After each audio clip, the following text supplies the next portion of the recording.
Halo, apa kabar? Kali ini kita akan bahas satu topik yang penting banget. Gimana caranya kita bisa mengubah pendidikan di SMK? Tujuannya cuma satu, yaitu memastikan setiap lulusan itu nggak cuma pegang ijazah, tapi juga punya keahlian yang benar-benar dicari sama industri. Kita akan kupas tuntas soal perubahan cara mengajar yang bisa bikin siswa kita nggak cuma sekedar tahu, tapi benar-benar bisa. Oke, kita langsung aja ke pertanyaan utamanya. Ini masalah yang mungkin sering banget Bapak dan Ibu guru temui ya. Lulusan kita itu pinter banget kalau soal teori. Tapi kok pas pertama kali masuk dunia kerja, rasanya masih kaku. Kenapa ya bisa ada jarak antara sekolah dan dunia kerja?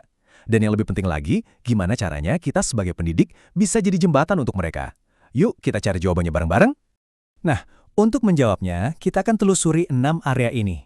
Kita mulai dari akar masalahnya, lalu kita bahas solusinya, yaitu pembelajaran mendalam. Setelah itu kita lihat apa aja untungnya buat siswa, gimana cara praktis menerapkannya, tantangan apa aja yang mungkin kita hadapi, dan kita tutup dengan gambaran masa depan yang lebih cerah untuk lulusan SMK kita. Bagian pertama, kesenjangan dunia kerja. Ya sebelum kita ngomongin solusi, penting banget buat kita untuk sama-sama paham dulu realita apa sih yang sebenarnya dihadapi sama lulusan-lulusan kita di luar sana. Jadi, pada dasarnya ada 3 akar masalahnya. Yang pertama, kurangnya pengalaman praktek. Siswa mungkin hafal semua rumus, tapi belum pernah benar-benar pegang alatnya. Kedua, skill yang kita ajarkan ternyata udah nggak nyambung lagi sama standar industri yang berubahnya cepet banget. Dan ketiga, ini yang sering banget kelewat, kurangnya soft skill. Kemampuan komunikasi, kerja tim, itu ternyata sama pentingnya loh dengan skill teknis. Oke, setelah kita paham masalahnya, sekarang kita masuk ke solusinya. Ini bukan sekedar metode mengajar yang baru loh, tapi ini soal mengubah cara pandang kita secara mendasar, yang kita sebut dengan pembelajaran mendalam. Bedanya tuh kelihatan banget. Di satu sisi, ada cara konvensional yang fokusnya cuma hafalan teori biar lulus ujian. Udah. Nah, di sisi lain, pembelajaran mendalam itu fokusnya beda total. Siswa diajak untuk benar-benar paham konsepnya, belajarnya lewat proyek-proyek nyata, dan yang paling penting, mereka dilatih berpikir kritis untuk mecahin masalah, bukan cuma jawab soal. Terus, apa sih sebenarnya pembelajaran mendalam ini kalau buat di SMK? Gampangnya gini. Ini adalah metode yang memastikan siswa kita nggak cuma tahu teori di kepala, tapi juga benar-benar bisa pakai ilmunya di situasi yang mirip banget sama di dunia kerja nanti. Kutipan dari Ibu Kiki Yuliati ini benar-benar pas banget. Intinya, fokus kita sebagai guru harus digeser, bukan lagi sekedar mengajar teori, tapi menjadi perancang pengalaman belajar. Nah, inilah kuncinya untuk menciptakan lulusan yang nggak kaget lagi sama dunia kerja dan bisa beradaptasi. Yuk kita masuk ke bagian ketiga. Oke, metodenya kedengaran bagus. Tapi, apa untungnya buat siswa kita nanti? Apa hasil konkretnya pas mereka kerja? Mari kita lihat. Jadi, ada 3 manfaat utamanya. Pertama, skill praktek siswa jadi jauh lebih tajam dan relevan. Kedua, mereka jadi terbiasa mikir kayak seorang problem solver, bukan cuma pelaksana perintah. Dan yang paling penting, metode ini jadi jembatan yang akhirnya nyambungin dunia sekolah yang penuh teori dengan dunia kerja yang penuh praktek. Coba deh, kita bayangin anak jurusan otomotif. Dengan metode ini, mereka nggak cuma baca buku soal mesin. Mereka ngerasain langsung gimana rasanya bongkar mesin, analisis masalahnya, dan benerin lagi pakai alat-alat yang sama persis kayak yang ada di bengkel profesional. Pengalamannya itu loh yang mahal. Atau contoh lain di bidang IT, siswa nggak lagi cuma belajar coding sendirian. Mereka ditantang kerja tim buat bikin proyek software dari nol sampai jadi, ngikutin alur kerja yang mirip banget kayak di perusahaan-perusahaan teknologi. Belajar kolaborasi kayak gini tuh penting banget. Nah, sekarang kita sampai di bagian yang paling ditunggu-tunggu, terutama buat para guru.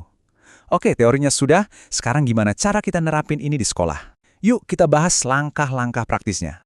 Ada 4 strategi kunci yang bisa jadi pilar utama kita. Mulai dari metode di dalam kelas, lewat project-based learning, terus nyambung ke dunia luar lewat kolaborasi industri, pakai alat bantu canggih, yaitu teknologi, sampai yang paling dasar, pengembangan diri kita sendiri sebagai guru. Strategi pertama, PBL, atau pembelajaran berbasis proyek. Di sini, peran kita sebagai guru berubah total. Kita bukan lagi satu-satunya sumber ilmu, tapi kita jadi fasilitator yang ngebimbing siswa biar mereka bisa belajar ngatur waktu, bagi tugas, dan cari solusi sendiri dalam sebuah proyek yang nyata. Untuk langkah kedua, kutipan ini menegaskan betapa mendesaknya hal ini. Kolaborasi sama industri itu bukan lagi pilihan, tapi sudah jadi sebuah keharusan. Entah itu lewat program magang yang bagus, ngundang praktisi jadi guru tamu, atau siswa ngerjain proyek beneran dari perusahaan. Inilah cara kita mastiin kurikulum kita nggak ketinggalan zaman. Selanjutnya, teknologi. Wah, ini bisa jadi akselerator yang luar biasa. Kita bisa pakai simulasi virtual buat praktek yang mungkin berisiko kalau langsung. Materi belajar bisa diakses kapan aja lewat e-learning. Dan untuk jurusan tertentu, penting banget ngenalin teknologi masa depan, kayak AI atau Internet of Things, biar lulusan kita siap bersaing. Dan inilah fondasinya. Semua strategi tadi nggak akan bisa jalan kalau kita sebagai guru nggak siap. Kita juga perlu di-upgrade. Kita butuh pelatihan, sertifikasi yang relevan, dan bahkan kesempatan untuk magang di industri biar wawasan yang kita bawa ke kelas itu selalu fresh dan relevan. Tentu saja, menerapkan perubahan sebesar ini nggak mungkin semudah membalikan telapak tangan. Kita juga harus jujur dan lihat apa aja sih tantangan yang ada di lapangan. Setidaknya ada 3 tantangan besar yang perlu kita hadapi bareng-bareng. Tantangan terbesarnya, sekitar 40%, ternyata ada pada kesiapan kita sendiri sebagai guru untuk beradaptasi. Diikuti oleh ketersediaan fasilitas dan infrastruktur, dan yang terakhir, mengubah pola pikir siswa yang mungkin sudah terlalu nyaman dengan sistem hafalan. Kunci untuk melewati semua tantangan ini sebenarnya cuma satu kata, kolaborasi. Atau kalau mau lebih Indonesia, gotong royong. Pemerintah, industri, dan sekolah harus jalan bareng. Industri bisa bantu sediain fasilitas, pemerintah dukung dari sisi kebijakan, dan kita di sekolah yang menjalankannya. Nah, setelah kita lihat tantangan dan solusinya, yuk sekarang kita lihat gambaran masa depan cerah yang bisa kita wujudkan bersama-sama.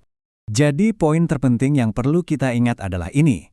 Transformasi pendidikan SMK itu bukan cuma tugas sekolah, bukan juga cuma tugas pemerintah. Ini adalah kerja bareng. Sinergi antara semua pihak inilah yang jadi kunci utama untuk bisa mencetak lulusan SMK yang unggul dan kompetitif. Sebagai penutup, mari kita renungkan pertanyaan ini. Potensinya itu besar banget. Dengan kolaborasi yang kuat dan komitmen dari para guru hebat di seluruh Indonesia, pertanyaannya bukan lagi apakah ini mungkin, tapi lebih ke kapan kita akan mewujudkannya secara penuh. Terima kasih sudah menyimak.